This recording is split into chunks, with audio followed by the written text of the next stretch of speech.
मुझे तो सबसे पहले मैं आप सभी लोगों का यहाँ पर स्वागत करता हूँ वेस्टर्न कमांड में। अ, हम आज़ादी 1965 वॉर की लड़ाई के 60वें साल का एक तरीके से जश्न मना रहे हैं, 60th ईयर ऑफ 1965 वॉर।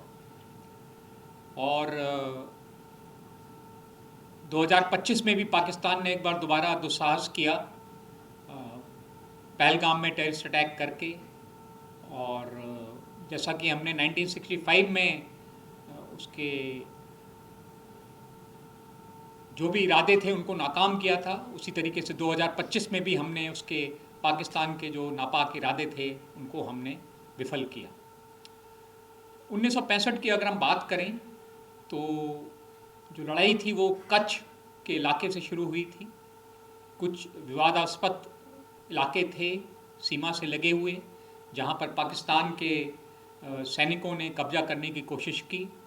हमारी सेना ने उनके उस प्रयासों को विफल किया।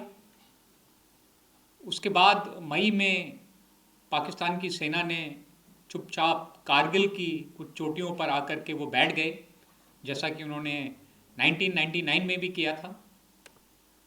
हमारी सेना ने फिर हमला करके पाकिस्तान को और उनके सैनिकों को उन चोटियों से खदेड़ा और उन पर वापस कब्जा किया। उसके बाद अगस्त 1965 में पाकिस्तान ने एक बहुत सोची समझी तजवीज़ के साथ, एक बहुत सोची समझी प्लानिंग के साथ जम्मू कश्मीर में ऑपरेशन जिब्राल्टर लॉन्च किया। उसका प्लान था कि वो मिलिशिया को ट्रेन करके, जिसको उन्होंने आर्मी से ट्रेन किया था रजाकार्स के नाम से, और जिनको पाकिस्तान आर्मी के ऑफिसर ही कमांड कर रहे थे, तो एक बहुत बड़ी तादाद में इन रजाकार्स को वो जम्मू कश्मीर में दाखिल करेगा। तो तकरीबन 10,000 रजाकार्स उसने जम्मू कश्मीर में दाखिल किए अगस्त 1965 में।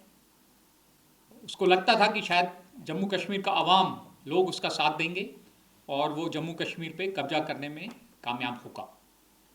पर भारतीय सेना ने और जम्मू कश्मीर के आवाम ने उसका ये प्लान कामयाब नहीं होने दिया। हमने ज़्यादातर रजाकार्स को पकड़ लिया या उनको मार दिया और कुछ बचे हुए वापस भाग गए। इसके साथ साथ अगस्त में हमने कुछ महत्वपूर्ण इलाके जो पाकिस्तान में थे जम्मू और कश्मीर में के अपोजिट, जैसे हाजीपीर पास, उस पर हमने कब्जा किया। कुछ मुजफ्फराबाद के पास के इलाकों पर हमने कब्जा किया। पर पाकिस्तान शायद चाहता था कि किसी तरीके से जम्मू कश्मीर को वो हिंदुस्तान से अलग करे, और उसने फिर 1 सितंबर 1965 को अखनूर में अटैक लॉन्च किया। अखनूर को कैप्चर करने के लिए अटैक लॉन्च किया। उसका प्लान था कि अखनूर को में कब्जा करके जम्मू तक आकर के वो जम्मू एंड कश्मीर का जो ज़्यादातर भाग है उसको हिंदुस्तान से कट कर देगा, यानी अलग कर देगा। पर हमारी सेना ने उसके इस प्रयास को भी सफल नहीं होने दिया। और उसके बाद फिर हमने ये प्लान किया कि हम पाकिस्तान को सबक सिखाएंगे।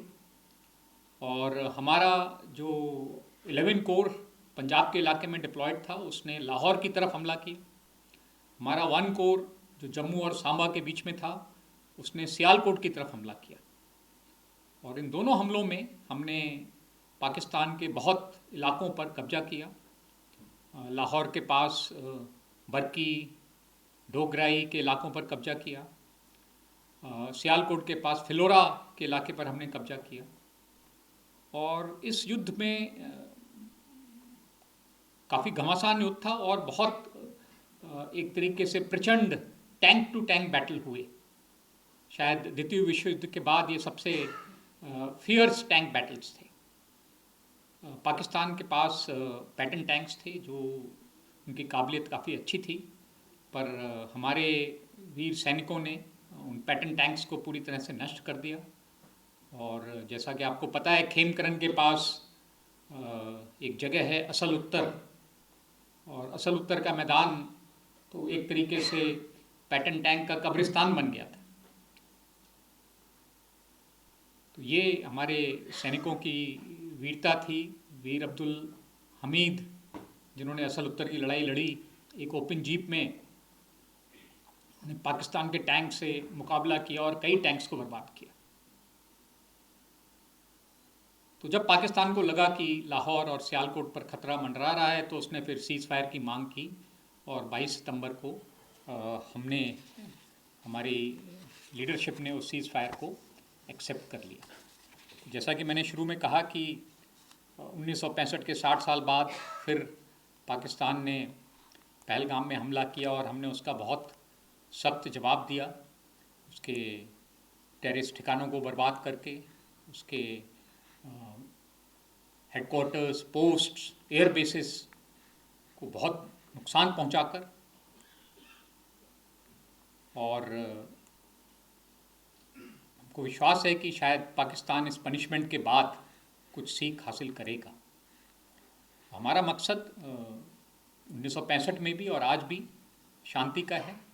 हमारा जो नेतृत्व है वो शांति चाहता है, पर अगर पाकिस्तान ऐसा कोई गलत काम करेगा तो हम फिर उसके लिए पूरी तरीके से तैयार हैं। Thank you. सर, 1965 वॉर में बहुत सारी चीज़ें जो हमने सीखी होगी, क्या ऐसी चीज़ें जो आज भी इंडियन आर्मी पर अडैप्ट कर रही है और फ्यूचर जनरेशन को किस तरह से आगे इसके बारे में पता लगता है, इसके लिए डॉक्यूमेंट्स वगैरह को किस तरह से आप डिस्प्ले करने का सोचते हैं? अच्छा सवाल है कि 1965 में एक्चुअली हमारे लिए 1965 एक बहुत महत्वपूर्ण युद्ध था, क्योंकि 62 के बाद ये लड़ाई हमने लड़ी और इस युद्ध के बाद एक बार फिर देश का भरोसा भारतीय सेना पर एक तरह से पूरी तरह से कायम हुआ, जो आज तक कायम है। तो ये बहुत ज़रूरी है कि हमारी जो न्यू जनरेशन है, आने वाली जनरेशन है, प्रेजेंट जनरेशन है, वो 1965 वॉर के बारे में जाने, उसको समझे।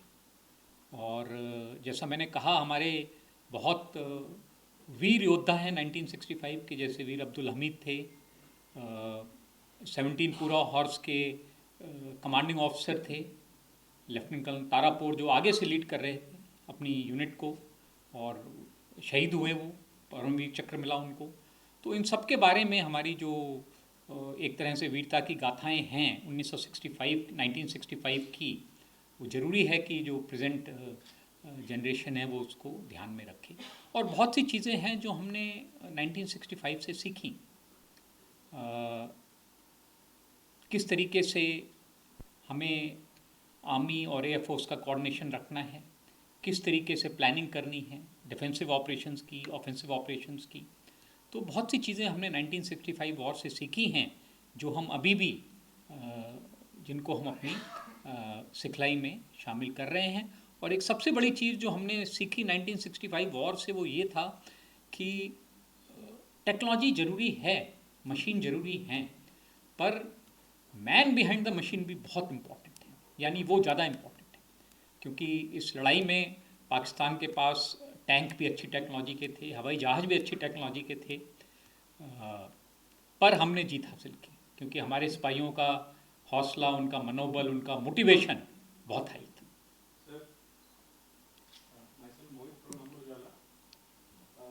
आपने कहा कि 1965 में हमने घर में घुसते मारा, आपने कहा कि ऑपरेशन सिंदूर में भी हमने घुसते मारा। अब फ्यूचर वार जो है वो पूरी तरह से टेक्नोलॉजी बेस्ड है, तो आप किस तरह देखते हैं फ्यूचर वार का क्या नया स्वरूप होगा और आर्मी कितनी तैयार है इसके लिए? आपका बहुत अच्छा सवाल है कि फ्यूचर वॉर टेक्नोलॉजी बेस्ड है, और हम जैसा समझते हैं कि शायद फ्यूचर वॉर में हम मिसाइल्स और ड्रोन्स का काफ़ी इस्तेमाल करेंगे। पर कुछ चीज़ें हैं लड़ाई की जो नहीं बदलती हैं, और उसमें जो सबसे ज़रूरी चीज़ है जो नहीं बदलेगी वो ये है कि हमें दुश्मन को बर्बाद करना है और दुश्मन के इलाके पर कब्जा करना है। वही हमको जीत हासिल कराएगा। तो आज भी हमारी जो ट्रेनिंग है टेक्नोलॉजी दुश्मन को बर्बाद करने के लिए और दुश्मन के इलाके में कब्जा करने के लिए, तो उसी के लिए हम तैयार हैं।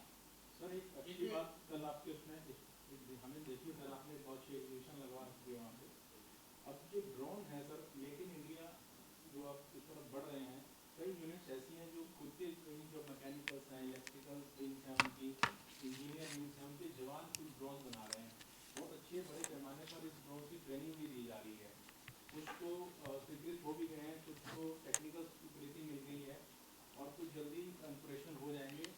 तो इस ड्रोन क्रांति जो एकदम लाई गई है, इसमें और कितना सहयोग आर्मी दे रही है, कितना सरकार से मिल रहा है, और आगे क्या इसको और अपग्रेड करेंगे इस विषय में, तो ये ड्रोन क्रांति के रूप में देखा जा रहा है इसको। नहीं, आपका अच्छा सवाल है। ड्रोन फौज में बहुत बड़े लेवल पर ड्रोन्स का इस्तेमाल होगा। अगली हमने ऑप सिंदूर में भी देखा और अगली लड़ाई में भी होगा। पर जैसा आपने कहा कि ड्रोन्स का इस्तेमाल और भी बहुत सारे फील्ड्स में, एग्रीकल्चर से लेके बहुत सारे फील्ड्स में ड्रोन्स का इस्तेमाल हो रहा है। और हमारे देश में बहुत निर्माता हैं ड्रोन्स के, बहुत लोग ड्रोन्स को बना रहे हैं। काफ़ी नए स्टार्टअप्स भी हैं जो ड्रोन्स को बना रहे हैं। इसके साथ साथ हमने ये भी, जैसा आपने कहा और हमने जिसको लागू किया है, कि जो हमारे फौज के अंदर जो टैलेंट है उसको भी हम इस्तेमाल कर रहे हैं इन ड्रोन्स को बनाने में, और इन ड्रोन्स को और लड़ाई के लिए बेहतर बनाने में। हम अपना जो फौज में भी हम इनका मैन्युफैक्चरिंग कर रहे हैं। तो एक तरीके से सही आप कह रहे हैं, ड्रोन का रेवोल्यूशन है, हर फील्ड में ड्रोन का इस्तेमाल होना है, और आर्मी भी ड्रोन्स को बहुत बड़े लेवल पर अडेप्ट कर रही है। सर एक जो इंडियन लीडरशिप अभी भी कहती है कि वो बात करें रक्षा मंत्री की, ऑपरेशन सिंदूर अभी भी कंटिन्यू है, तो अभी भी वो कंटिन्यू है, पूरी तरह थमा नहीं है, या उसके ऊपर आप ब्रेक बता दिए? ऑपरेशन सिंदूर एक तरीके से जो लड़ाई थी, जैसा कि आपको पता है 7 तारीख को हमने स्ट्राइक किए थे पाकिस्तान के टेररिस्ट बेसिस पर। 10 तारीख को उसने फिर सीज़ फायर का रिक्वेस्ट किया था।